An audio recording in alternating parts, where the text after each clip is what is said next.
are providing only 20% video as a part of promotion. For remaining 80%, that is 6 to 8 articles, current affairs video and general studies complete videos, please subscribe to our complete package. 3. What are the key issues in the farm sector? What is the reality as of now as far as status of Indian agricultural profitability is concerned? What can Finance Minister and his team do to revive agriculture in India in upcoming fiscal year 2017 budget? GS Paper 3, Government Budgeting, Issues Related to Agriculture. Why recently in news? Finance Minister Arun Jaitley and his team are beginning pre-budget consultations with various stakeholders for the upcoming financial year 2017 budget. Generally, the consultations start with agriculture. It's good practice and courteous to invite farm experts and farmers' representatives. But no more than 5% of these suggestions are ever reflected in the budget. Would this year be very different? What is the reality as of now as far as status of Indian agricultural profitability is concerned? In brief, farmers are under severe stress, with profitability in farming falling alarmingly. The Union government had promised to raise profitability levels in agriculture to 50% above costs, when these were hovering around 20–30% in most crops. But the reality now is that profitability has plummeted to less than 5% in major crops, and is negative for others. Back-to-back droughts and tumbling commodity prices, except perhaps turd dal, have already broken farmers' backs. It's time the centre paid heed to farming policies. What are the transformational changes that Union government should bring in this regard? 1. In food and fertilizer subsidies and restructuring the Food Corporation of India's role. The government was recommended to move towards cash transfers and outsource much of the storage functions to private sector. If these suggestions were implemented, we could have plugged massive leakages in the PDS, saved large resources that could have been plowed back into irrigation, raised productivity and moved towards better drought proofing. 2. Better organization of food management. Food management remains in a shambles, with high levels of inefficiency and leakage. The Food Corporation of India is demoralized due to mounting arrears that have crossed our 70,000 crore. The fertilizer industry is now almost sick, with no major fresh investments.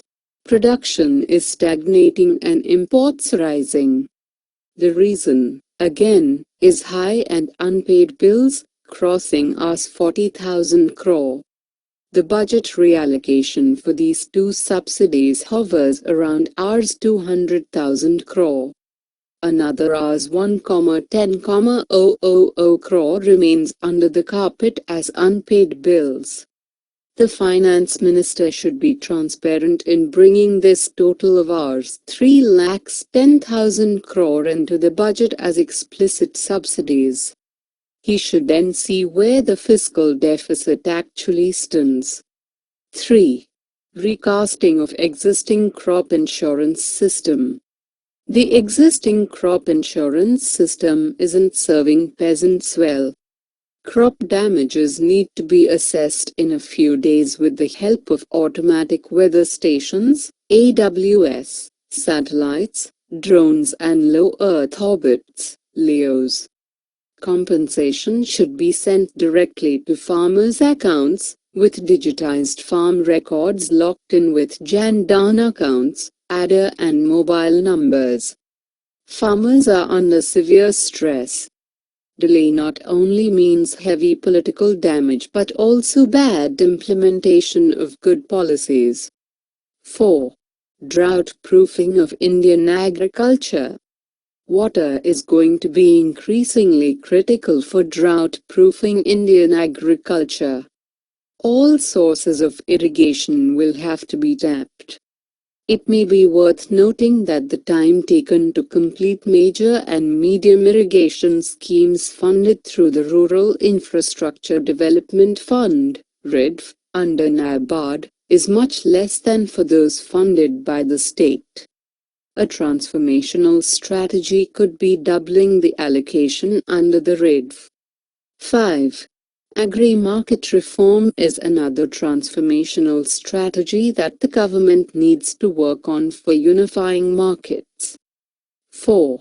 Ministry of Rural Development set up a panel to improve target funding for its various process. GS Paper 1, Rural Development. Why recently in news? With a view to improve target funding for its various programs, the Ministry of Rural Development on Friday set up an expert panel.